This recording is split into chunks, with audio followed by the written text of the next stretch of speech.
Morning. I wasn't actually gonna do anything live this morning, but I decided to change my mind, as I often do. Right. I've just finished watching Stranger Things. Judge Away. That's cool. So I just watched like the end. Literally just finished watching it because it's taking me forever because I keep falling asleep and doing other things. So I'm reading this book, The Game of Life and How to Play It, by Florence Shin, or written by Florence Shin, anyway. So I'm really looking forward to that, whilst watching the end of Stranger Things and enjoying slightly lazy morning in bed before going wild swimming, right? And a few things have come up, and it'll either resonate with you or it won't. So first thing that came up was, oh my goodness, I've got a weekend to myself. I should be doing something extraordinary. I should be doing this, or I should be doing that. I should be making the most of it. And I'm like, why though? Why should that happen? And it's like this weight of expectations. And it got me thinking, no. It got me thinking that this is what we do a lot. We kind of, once you've kind of got over the expectations of other people, once you're past giving a shit what other people expect of you, which I'm kind of well past that now, but I do sometimes put mass expectations on myself, especially when it comes to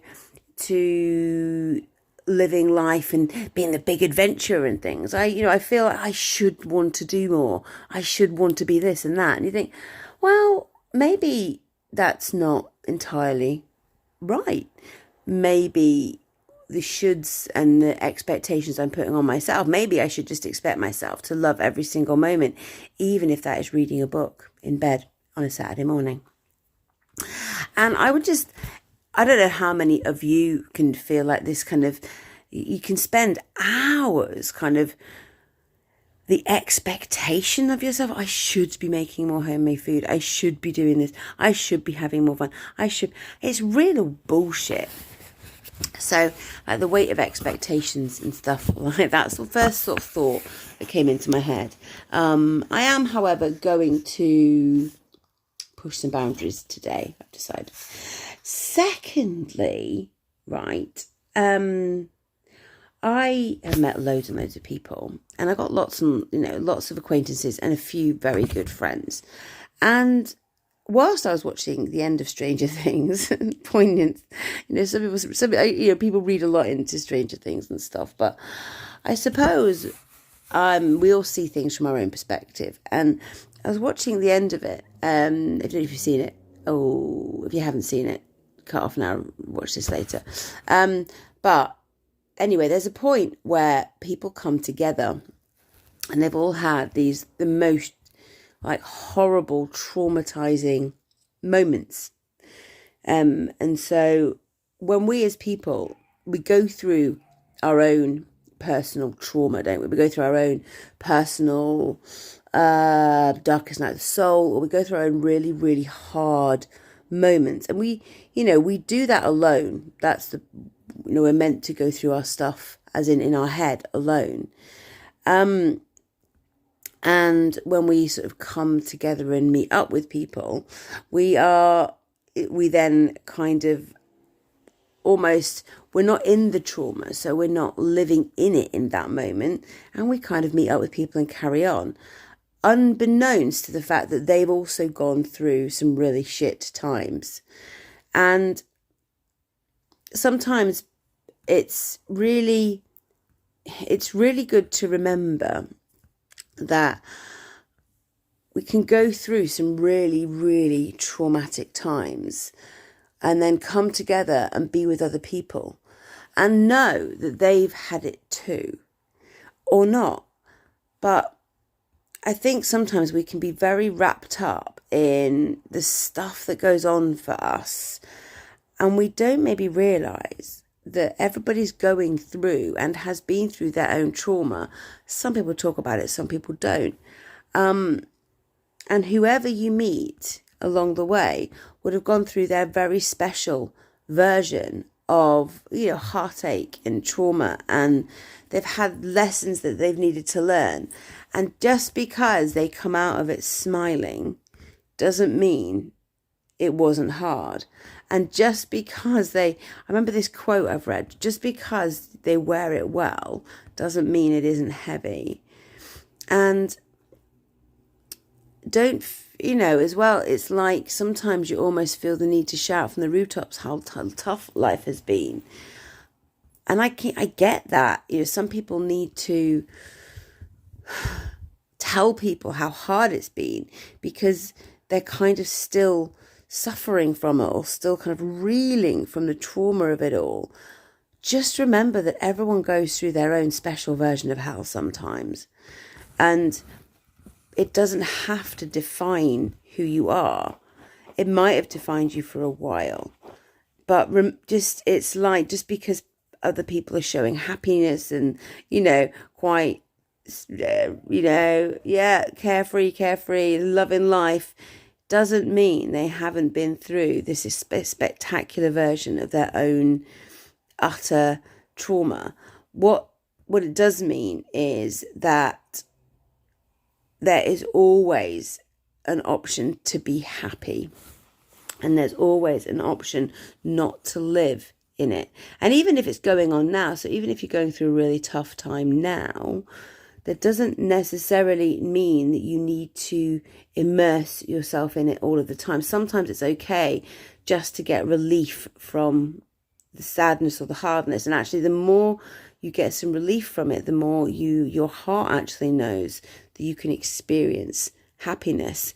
And it's a case of living in those moments a little bit more, if that makes sense. So I think it's just like we can still have experienced awful things, even recently, and we can still then be around other people without this need for explaining where we've been or explaining our trauma or anything like that. We don't necessarily have to, but maybe we could just appreciate that everyone goes through their own versions of awfulness. And actually what brings us together is connection and just being around each other and appreciating each other for whatever they have or haven't gone through. I just find that sometimes the need to express all the badness and all the hardness can sometimes actually be a need to stay in it. And it's okay, I don't know where this is coming from actually, it's okay to let stuff go if it isn't serving you, if the thoughts aren't serving you anymore and the patterns aren't working for you. And actually, if you don't want to be sad anymore, it is okay to let it go. So yeah, two quite different thoughts for this morning. Expectations onto yourself. Don't be so hard on yourself. Seriously. I'm somebody who can be quite hard on myself. So this morning I'm going to just do whatever feels right. And the second thing is we all carry these traumatic burdens and we all get to decide how we show it. But we don't necessarily always have to live in it. The more you choose to experience and bring into your heart even glimpses of happiness, the more happiness you can experience. And actually, if you're feeling really shit, do you want to know one of the best ways to feel better? Go and help someone else. And that sounds really nuts. But if you go and do something nice for somebody else when you're feeling really shit, it doesn't half make you feel better. And one of my clients said, is that not wrong, helping someone else to help yourself? I'm like, why would that be wrong? Why is it wrong to choose to help somebody else knowing it's going to help you too? I don't see why that's wrong. Why not? Why not? Because is that not instant karma? That's what I would say.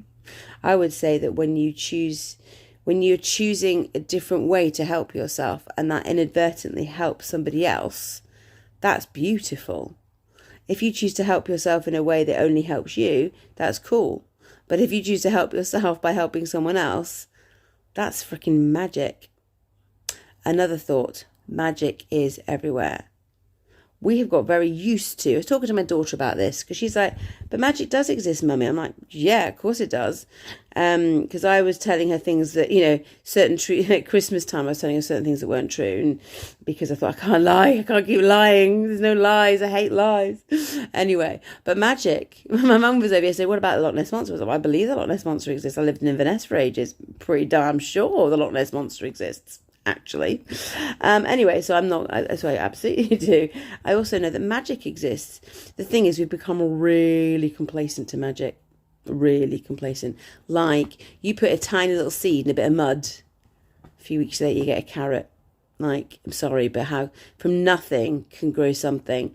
I'm pregnant, so pregnant with, and it never gets any less. I don't care, like, oh yeah, third one, just grow it and pop it out. No, not really. Actually, the fucking magic of having a baby, absolutely, I am grateful every day for the magic that my own body does while I'm sleeping.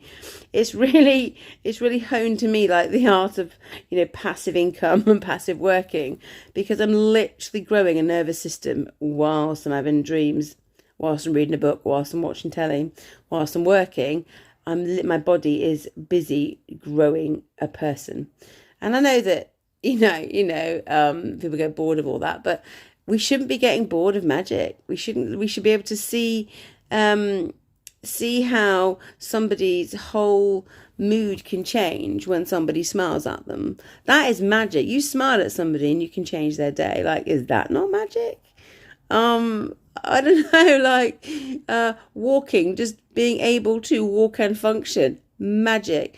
Magic for me. There's magic every single where, light bulbs, cars, that's magic. Everything is like this creation from nothing is magical. And we've got to start seeing the world as a bit of a more magical place, quite frankly. But anyway, I digress from my trauma chat. But also that the power, going back to trauma quickly, and actually it could actually include magic, your trauma and your pain isn't totally a guide to your purpose and your success. So when we uncover the reasons for trauma, we uncover the pain. We see the pain. We've felt the pain before. We don't have to re-feel it, that shit. But we know our pain. That is how we find our purpose and gain our success in life. So any trauma you have received, you have experienced and chosen to go through, there's a reason for it. There's a reason you've gone through the trauma, because your soul wants to find its purpose. And when your soul finds its purpose, you inevitably become successful, whatever that looks like to you. And that's why I do what I do, because I want the world to be successful and have their dreams met. I'm plugging it now, aren't I? That's why I'm doing Quantum Success Code, because you tune into your trauma and the power of it. You find your purpose, you become successful. Doing that, and the quantum means it's quick and it's it's not painful anymore, but it does give you. Sorry, I'm fiddling with a hairband on my hand. Sorry, I'm a fidgety type person. So yeah, that's why I'm doing that, because it was a massive download from Source about a week ago now, about pain, success, purpose, trauma, and how it's all intrinsically linked and has a reason to it all. And when you know that your trauma has a reason, and actually it's there to help you get successful, makes it all a bit better. Anyway, have a great Saturday. I think we're going to go swimming. Might even go paddleboarding. I wanted to put out to the world, might go paddleboarding today. Probably not. Probably won't. Like, I'm 19 weeks pregnant, and I look like I could probably give birth tomorrow. And I'm not sure I'm going to go paddleboarding. I'd like to think I would, but then I'm thinking, who cares? Maybe I just won't. Maybe I'll just go and do something else. But anyway, listen, have a great Saturday. Listen to this all. I hope you listened to it all the way through. If you just popped on now, go back and listen. It's and have a friggin' amazing day. I'm very excited because I can now download lives from Facebook now. So this will be on TikTok before you know it. Have a great day. And remember, actually, the lasting message I'd like to say is your trauma has a purpose. Your purpose, actually. Your trauma and your pain has a total purpose. Once you lean in to the reason of the trauma, you find your purpose. Do that. Life is great. I love you. Message me, whatever. Get in touch. Come paddleboarding. Encourage me to paddleboard. And I will see you really, really soon. Mwah. Hey, Belinda. Have a great Saturday.